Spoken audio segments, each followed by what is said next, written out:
Hello everyone, welcome to GoWider. In this video, I will explain 4th chapter of First Flight from the diary of Anne Frank. This lesson is an excerpt from the diary written by a young girl, Anne Frank. It is an autobiography that was first published in 1947. In this, Annie expresses her thoughts in a diary which was gifted to her on her 13th birthday. She names the diary Kitty, which she considers as her only true friend. She mentions about her childhood, her family, and a lot of other things that she told no one else. The author Anne Frank feels that it is strange for her to write in a diary about her feelings because it was the first time she was doing it. She feels this because she thinks that in the future no one would be interested in reading about a young school-going girl's past. But then she puts these thoughts away and decides that she should write if she feels like doing so. She feels the need to write because there was a lot of thoughts she had been holding on to lately and she needed to get them off her mind. It is known that writing one's thought acts as therapy. She makes the decision of writing a diary. The author feels that paper has much more capacity to absorb thoughts than people. People have low patience levels, but a piece of paper, being a non-living thing, would not refuse them absorbing her thoughts. This realization came to her one day when she was feeling more sad and confused than usual. She could not even decide whether to go out or stay at home at that time. When she finally decided to stay at home, she sat being depressed and in deep thought. Again, she thought that paper had more patience and she decided to write everything that came in her mind because she did not intend on making someone read it unless she found a real friend. By real friend, she meant a friend with whom she could share all her secrets. The author then comes back to the point where she thought of beginning to write. It is because she is lonely and has no friend to talk to. She then goes on explaining why she feels the need for a friend. She feels that no one is going to believe that a young girl like her is so alone, which practically she is not, because she has a loving family. There are about 30 people that can be called friends, loving aunts, and a good place to stay. This depicts a clear picture of a happy family.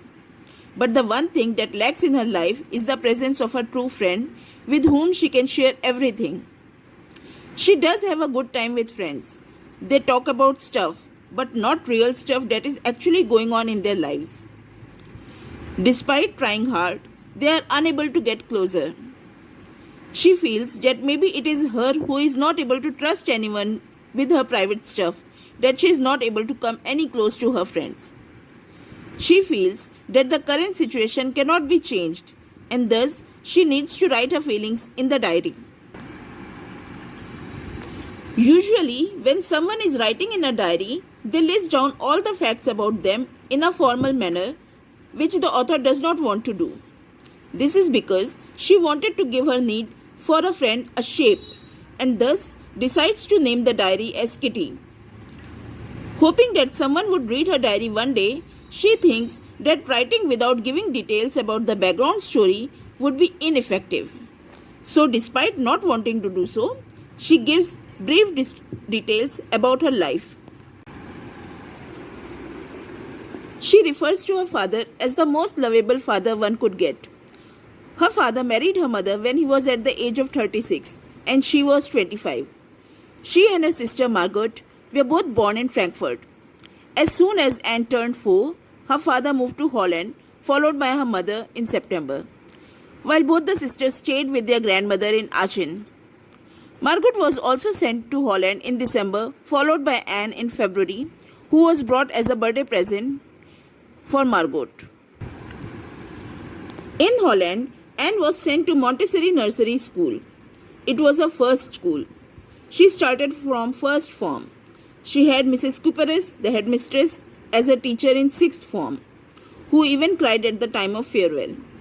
In 1941, the author's birthday could not be celebrated well because her grandmother fell ill and underwent an operation. Unfortunately, her grandmother left them in January 1942. Anne misses her grandmother more than anyone knows. This year's birthday was to be celebrated with great zeal so as to compensate for last year's loss.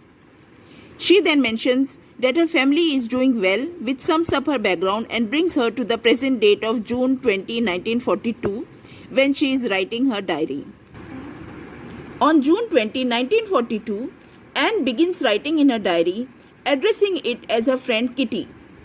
She mentions how her entire class is nervous about their results. It is unpredictable and will be decided by a meeting of teachers in which they will select students to be moved to next class or kept back. Many students were making bets. Some had put in their entire summer savings at stake. She and her friend G also made fun of the nervous boys. They kept on saying to each other that I'm not going to pass, while others would console them and say, yes, you would. G was polite as she tried to stop them from making noise, while Anne scolded them. But none of it worked. According to Anne, about a quarter of class should not be allowed to pass because they hardly respond or take part in any of the activities. She refers to them as dummies. But this may not be the case because teachers' decision can't be predicted. The author says that she is not bothered about her friends because she is sure that they will pass. The only subject that she is unsure about is mathematics. She seems to be having a tough time with the subject. But all they could do was wait for the results and not lose their hope. She tells how she has a great relationship with all her teachers except the maths professor. He was constantly irritated by the author's talkativeness. Despite several warnings, Anne did not stop talking in his classes, which prompted him to give her extra homework as punishment. The first one was to write an essay on chatterbox, which she thought was a weird topic to write on, because what could one write about that? The author came across the note she made as a reminder for the essay after she had finished the rest of her homework. She began thinking about the topic. While chewing, the tip of my fountain pen is a gesture that signifies a person is in deep thinking. While anyone could mention random stuff written for the sake of filling pages, she wanted to present concrete arguments in support of talking. She mentioned that she will try to better herself as a student, but talking is something that cannot be eliminated completely.